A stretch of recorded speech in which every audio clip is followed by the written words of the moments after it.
Hey guys, and welcome to another brand new video. So in this video, we have some huge news to go cover over here when it comes to Microsoft, Xbox Game Pass, Xbox hardware, the brand new Xbox handheld that's also now we're getting even more information on that. So I'll have that probably in the second part of the video, and just a lot of nifty news to go and talk about. So hopefully you guys enjoy these usual more like financial end stuff.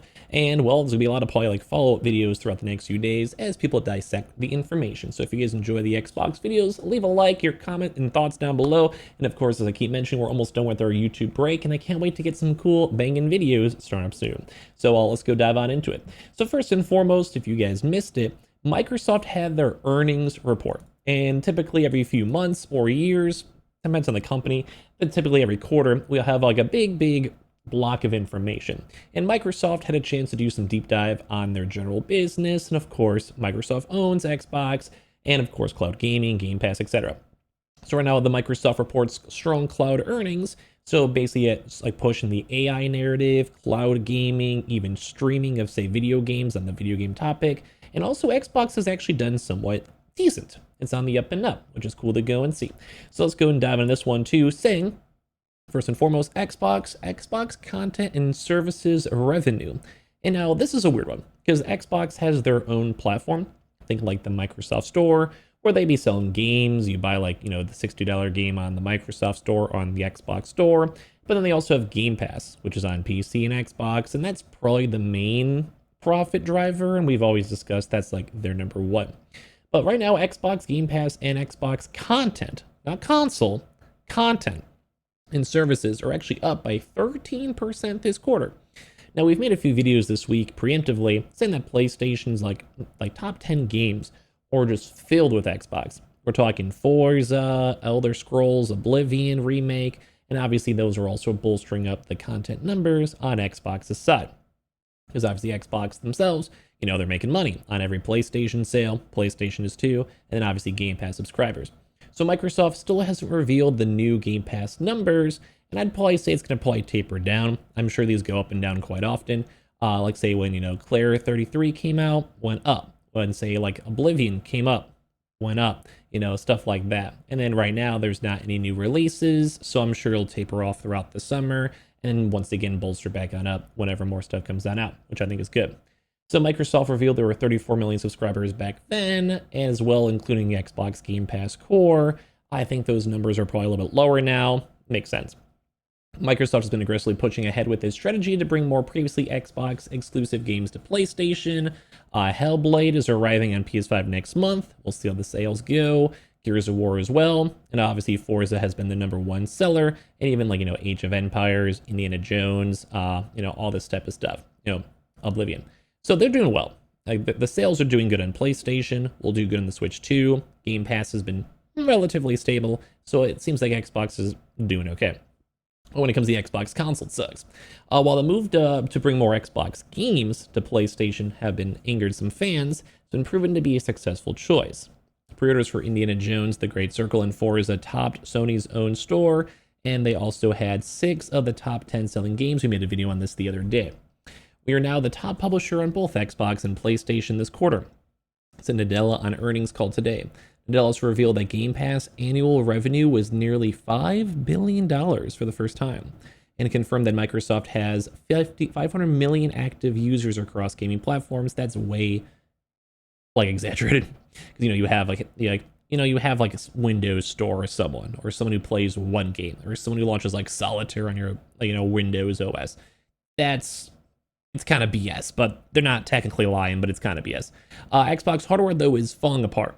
We all have known this for a while, so it's okay maybe, but Xbox hardware revenue is down 22% this quarter, despite a busy period for Game Pass, so probably more PC users, I'd imagine. Microsoft increased the prices of the Xbox console, which I still think is one of the dumbest things they've ever done, when they moved it up to $600 in the mix of the tariff discussions. I thought it was greedy. I think that was stupid. They should probably lower down the price. Maybe they're just trying to kill off the console. I'm disappointed. But still, the game Xbox company doing well. Xbox console sucks. Overall gaming revenue at Microsoft is up 10% though, but don't forget this is also factoring in Activision now. Like those Activision numbers are now being factored on in. And has increased by $2 billion for the entire fiscal year. So it is going up. Xbox content and services revenue has also increased by 16% for the fiscal year, but Xbox hardware revenue has decreased by 25% in the fiscal year, driven by lower volume of consoles sold. Microsoft's Xbox Everywhere strategy, which they've been covering in their Notepad newsletter, basically was like, hey, we're going to be putting more titles for Nintendo Switch 2, and on top of that, PlayStation, and on top of that, too, trying to drive more focus on Game Pass, and as well move to other such as the ROG Ally handheld, which we'll cover in a second. So basically, as I mentioned too, this is where they've kind of even segued over here as well. They're assuming to expect their actual Xbox and services revenue to decline in the mid-single digits, but overall gaming revenue to also decline too as well.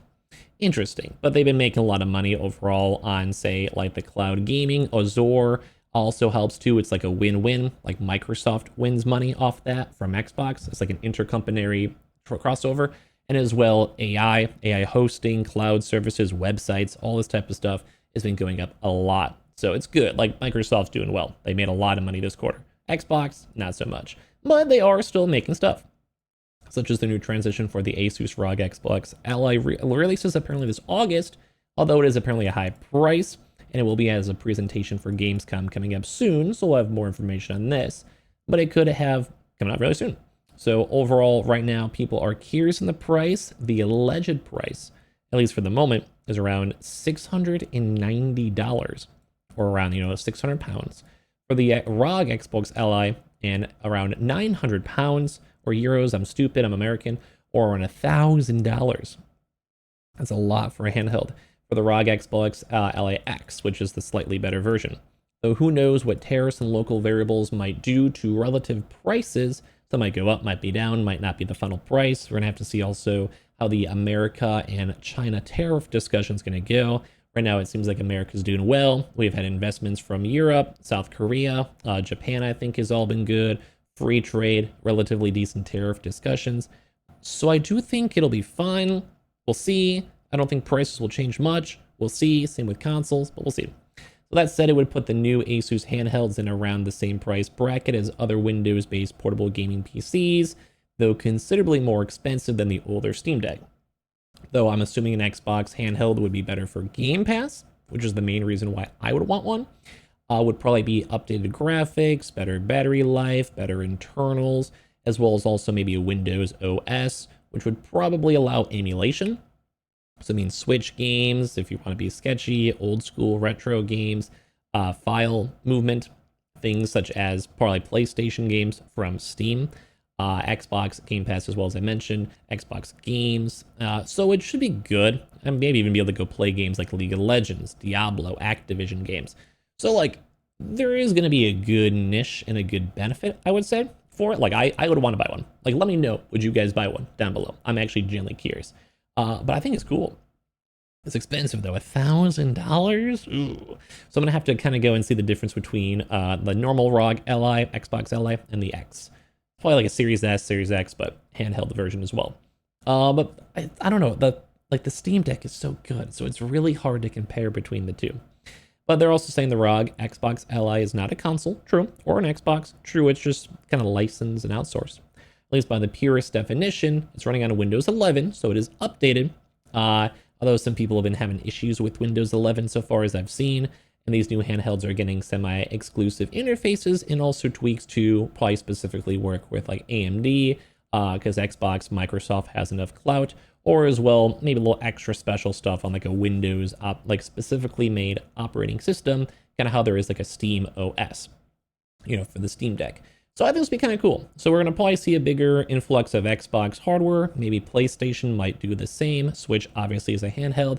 And this just kind of expands out the potential for more Xbox users coming out. So overall, Xbox is a console done, but they have new iterations, such as the handheld. Game Pass doing well. Microsoft doing phenomenal. Like they made a lot of money. And I think the future for gaming as a whole is kind of making sense. Xbox on PlayStation, PlayStation on Switch. Switch, probably just doing the Switch stuff, let's be honest.